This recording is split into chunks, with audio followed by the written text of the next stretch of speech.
Hi guys, thank you so much for clicking on my video. And before we get into this video, which is going to be about Harry's cross-examination today, please do hit the subscribe button, the like button, and please do put a comment at the end of this video as to what you're thinking. So what I wanted to bring your attention to is the Telegraph. So the Telegraph here, as you can see, is following the case live. So today is Tuesday and Prince Harry has arrived at court and he is now giving evidence. So as I record this video, he's being cross-examined. So he's due to be giving evidence for about a day and a half. So a day and a half is cross-examination. So I don't know whether there's going to be some examination in chief there or some re-examination. So that will mean he'll probably be giving evidence for about 2 days. I would not be surprised if his cross-examination doesn't go longer than a day and a half. So this article in the Telegraph, they're following events live, so it's constantly being updated, and it's really good article because, as you can see, it sort of gives the times and it sort of summarizes what his evidence and his cross-examination is. So please do check out this article. They're doing a 1-month free trial at the moment, but you obviously have to pay for a subscription for the Telegraph.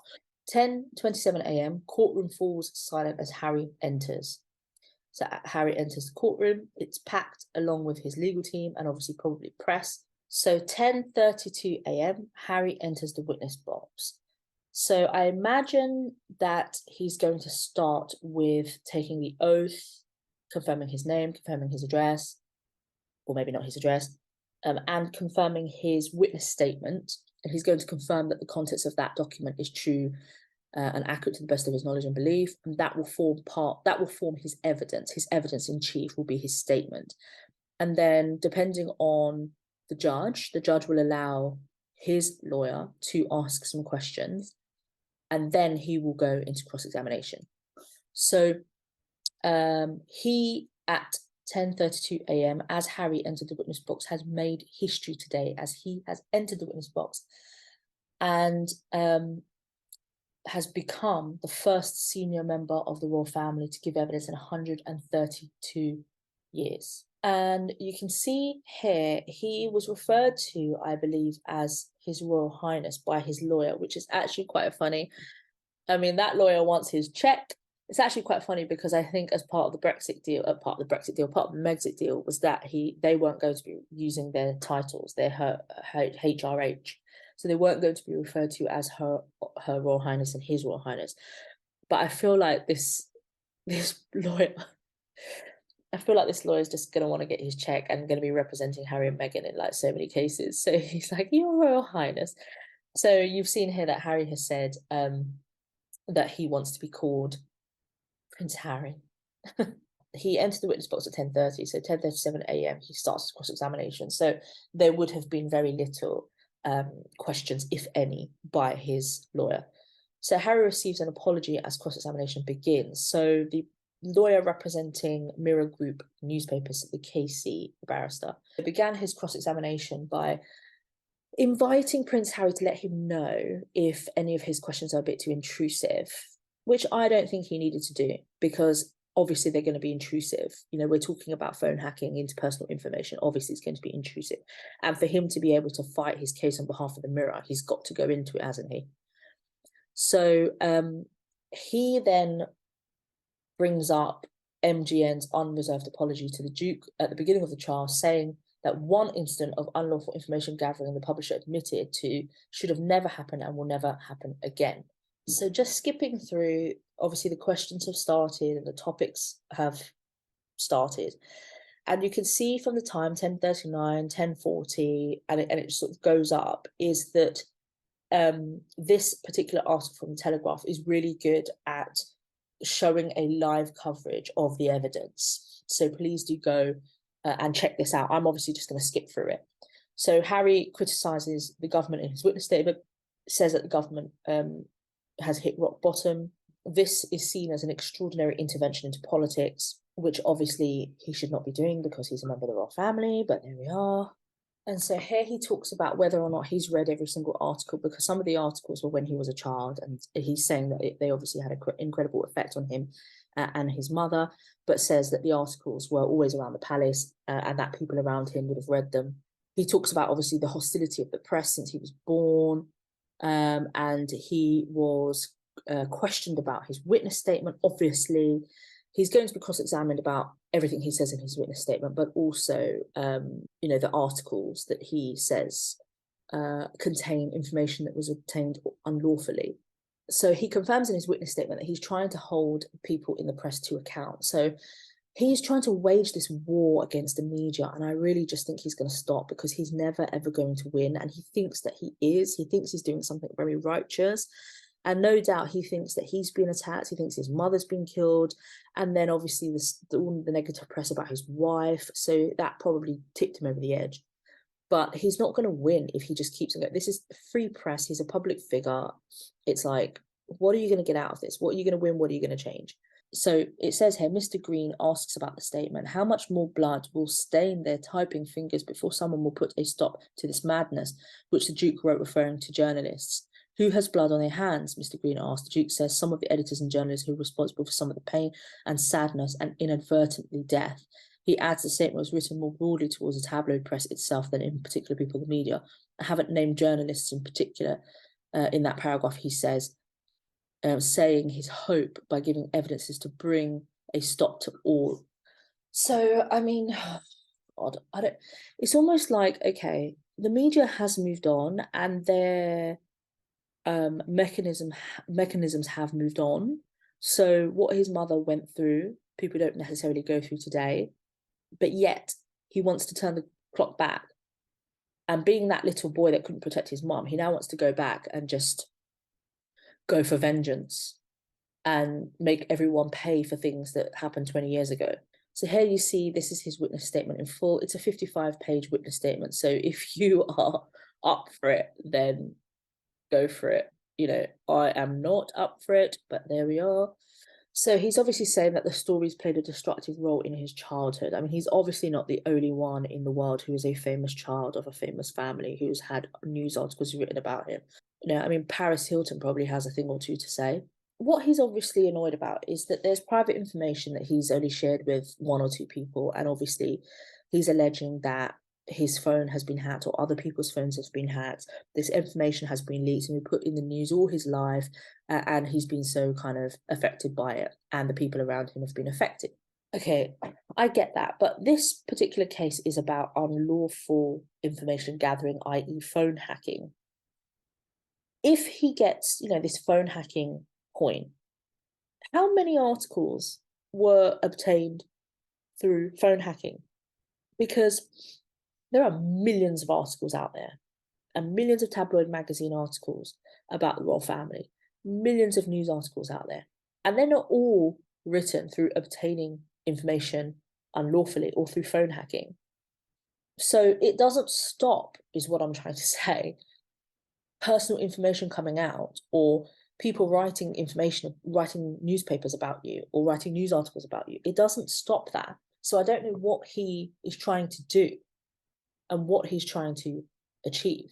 And so you've got the rest of this cross-examination. I mean, it's quite lengthy, and this article is quite lengthy, but it obviously goes over, you know, Harry's paranoid claims, him questioning people around him, and then certain things that he says were private, like Diana's visit to Eton was disclosed, and stuff like his feelings about the divorce of his parents. And I think there's an information about how he kind of damaged his thumb. And he is saying that other people would not know this information. You know, the prince's not attending a gala of the Queen Mother. He thinks that where he damaged his thumb, that the doctor may have been, his phone may have been hacked. And, you know, that the lawyers are trying to say that this information had already been in the public domain, had already been on other newspapers before they were published in the Mirror. And also things like, you know, if the doctor's phone was hacked, well, where's the evidence? And things like Harry saying that there are invoices for these investigators, but the invoices have been destroyed. And again, the lawyer is like, well, where's the evidence? Because this is a civil case, so the burden of proof is on Harry. It's on the applicants. So where is the proof? I get he's saying, there's no way this information could have come out other than this, but where is the proof? So you can see here, 11:47 a.m., Harry licking his lips and fidgeting with his suit. Prince Harry has been struggling to find various articles and documents in many of the bundles of paperwork he has in front of him. He appears nervous, repeatedly licking his lips, fidgeting with his suit and clearing his throat. Mr. Green is determined to focus on specific detail forensically. See, I used the word forensically. Forensically analysing each article as he tries to establish exactly which part of each article Harry believes was obtained unlawfully and how that was done. The Duke has been forced to admit that he has little to go on, instead making several broader statements about press intrusion and the impact it has caused. Well, that's my point, is I don't understand what he's going on about, because this is about phone hacking and about unlawfully obtaining information, or obtaining information unlawfully. So where is the proof? Where are the specifics? Because this seems to be a general, this is how I was impacted, this is how my mother was impacted, this is how my ex-girlfriend was impacted, this is how it's impacted my life, this is all private information, how could they've got this?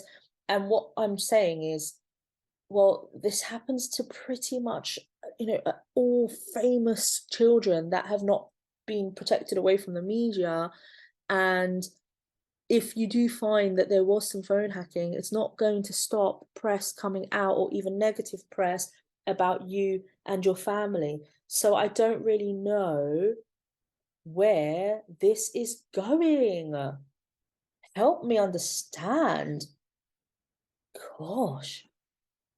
And the fact that he's admitted that he has little to go on, I mean, just says it all. But the fact that he's saying that he's making broader statements about press intrusion and the impact it has caused makes me think, was there another agenda about taking this case on? Because he's got time, he's got money. Was there another agenda here? Was it just to bring attention to the British press and potentially the workings of the palace? Anyway, so the press pressed on whether he believed one specific line in a story came from phone hacking. He said, I can't be sure. You would have to ask the journalists themselves, which is funny because are any of the journalists giving evidence? Mr. Green has pointed out that much of the information contained in the relevant articles were already in the public domain. One concerned his plans to go rock climbing with Prince William, but Prince Harry, there was no need for the Daily Mirror journalists to use unlawful means, because the information had already been published by the Daily Mail and Mail on Sunday, Mr. Green said. That could be correct, came the reply. I mean, what is going on? This guy, I mean, just in that one section, has his case not just folded? Has it not just folded? Because this is ridiculous. Where are the journalists? Where are the private investigators? Where are the people who did the phone hacking? Where is the evidence? Where is it? Where are the invoices? Where are they? What are you doing? Could there be another agenda? Because this seems nonsense. And I feel like also he has a lot of pride. So it's like, where the newspaper had settled with the with the Prince of Wales, Harry kind of criticised him for taking a cut, taking a paycheck, as it were, taking a settlement, even though the prince had given, I think, 1 million to Invictus Games, which Harry didn't mention. And then his dad saying, you can't take on the press, like, just don't do it. And then it seems as though Harry just went rogue and was like, well, I'm going to do it anyway, and just broke off and was like, I'm going to do it. And he's now been on some rampage. It's almost like he wants to prove a point and wants to prove to his family that I can do it. Prove to his family that you can take on the press. You are wrong. I'm not going to sit there and just let the press say whatever they want and do whatever they want. Or, is he just trying to bring press attention to this issue of the media, of the press, and the workings of the palace? I don't know. So as you can see here, he talks about Harry's time at the bar, so his drinking, his drugs. And you can see here a picture of Harry, and I think this is Harry's barrister, so Harry's lawyer, Mr. Sherborne, and the judge there. So yeah, so he's cross-examined about information about a pub, about a chef, and here information about how he breaks his thumb. And Harry seems to be cross-examined quite a lot on whether or not he read these articles at the time when they were published. And he seems to be a bit vague. He seems to be a bit like, well, I can't really remember if I read them at the time. I'm a kid. But obviously all this information that was leaked about my private life really had a toll on me. So I think, this is an interesting point, isn't it? Whether he did actually read the articles at the time or he had no idea. So as you can see here, he's also alleging that a doctor's phone may have been hacked. So Prince Harry now suggests that the doctor's phone may have been hacked in order for the information about his broken thumb to have gotten out while at his school. Where does he get that information from? So Mr. Green says, do you find it implausible that the information may have come from a fellow schoolmate? So then he says, I do not, but he can't be sure. Mr. Green points out that in Spare, the Duke's memoir, he revealed that some school friends would reveal information about him to the press. For example, information about haircut. The Duke says he wrote the book in hindsight. Oh, honestly, mate. Honestly, mate. I just don't know. I don't know. I'm glad that he's going into the book Spear, actually, because he's also said here, the Duke has admitted a story about a haircut in Spear was an assumption. As a kid at school, I could never have imagined how they got wind of that story. So I made the assumption. I mean, come on now. And then he said, many years later, it seems that wasn't the case. The Duke adds, unfortunately, many of those friends who became paranoid over the time are no longer my friends. The more this happens over time, the less you share with people. I became paranoid about people around me. Oh, oh. And then Harry's obviously cross-examined about taking drugs. So he alleges here that the palace cooperated over press coverage and then he alleges here that the palace cooperated with press over drugs story. So do you know what I mean? It's like he has to then talk about the palace again and talk about the royal family again. And it's his way of bringing all this up into the public's attention. So the court has now turned to the Duke's allegation that the palace sometimes cooperated with the press on stories about him, as he wrote in his memoir. Mr. Green brought up the editor of Britain's biggest tabloid, the now defunct News of the World, and its former editor, Rebecca Brooks, calling the then Prince of Wales about his son's drug taking and alleged negotiating with him. Mr. Green is reading from the Duke of Sussex's memoir Spare about the incident, which states that the palace cooperated with the story. And Mark Boll and the spin doctors decided to spin the Duke right under the bus.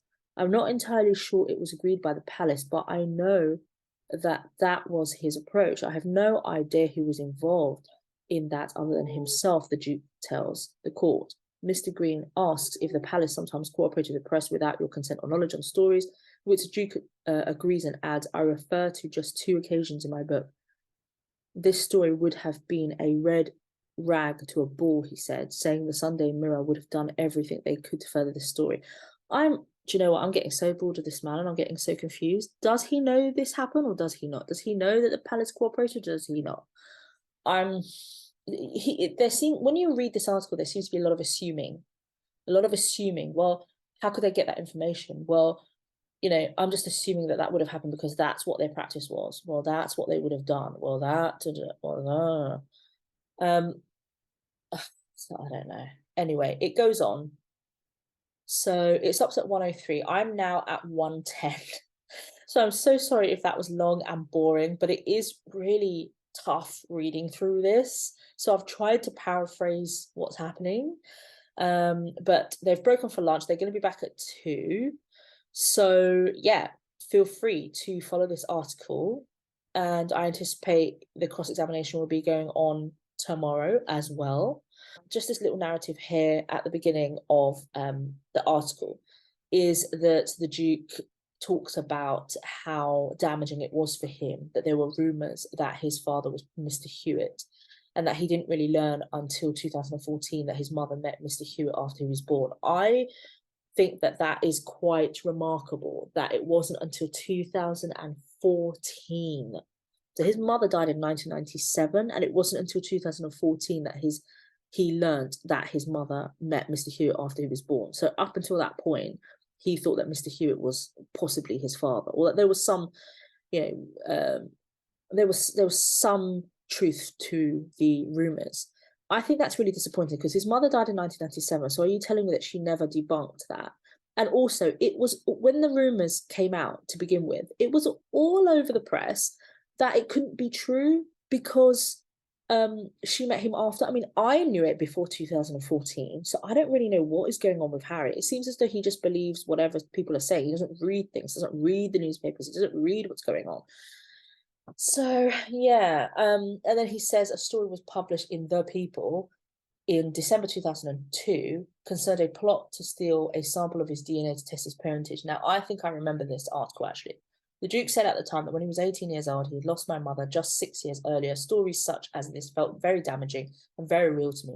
They were very hurtful, mean, and cruel. I was always left questioning the motives behind the stories. Were the newspapers keen to put doubt into the minds of the public so that I might be ousted from the royal family? Now, first of all, I'm going to say I have empathy for him. But secondly, I'm going to say, mate, this is a really easy story to debunk. And it just seems a real shame that you were 18 years plus until you put this story to bed. I mean, you could have a conversation with your mum, conversation with your dad. You know, you could have just gone on the internet, could have just read stories, you know, read the people speaking out that were around this family, saying, you know, like Paul Burrell, for example, he has spoken out saying this is not true, shouldn't meet Mr. Hewitt until after. He could have easily picked up the phone to Paul Burrell and say, yo, what's going on? But it just seems that he just lived in his misery. So he was obviously very mentally vulnerable. And you know, when you're in, I don't know if you've ever experienced, but when you're so depressed and so down that it's almost like you feel comfort in your misery, so you just keep on hurting yourself. And I feel like more and more rumors that came about, he was just constantly hurting himself, rather than sort of fighting back and saying, well, hang on a second, let me go find this out, this is bullshit. And maybe he's now got that fight, maybe Meghan has given him that fight, I don't know. So maybe he's now sort of woken up and realised, and that's why he's sort of regurgitating things that were going on in bloody 1996 and 2002. So he says, were the newspapers keen to put doubt in the minds of the public so that he might be ousted out of the royal family? Now, that's really bizarre. I think that's a bit of a reach. I think, mate, calm down. The press are not trying to get you out of the royal family, especially when you were a child, you know, and these rumors came out. Like, come on. But I think it does play into his paranoia that he didn't have a role in the royal family, that, you know, he was losing his sort of identity when William's kids were born, allegedly, and he was worried about his future. So I do think that it's probably playing into that whole, I'm the spare, you know, I'm going to be ousted, it's all about William. So I do feel, you know, that that's just a reach and a bit far. And it's also ironic because you've now ousted yourself from the royal family, so it's quite ironic. So yeah, guys, I hope you enjoyed that. I'm so sorry it was just muddled. I was just reading this article and my brain was just deflating with what on earth is going on here. You know, how easy is Harry falling into this cross-examination? I don't really know. I'm still yet to see evidence. It's really, really depressing. So anyway, guys, yeah, so if you want to read more and follow the live updates, then obviously go to the Telegraph.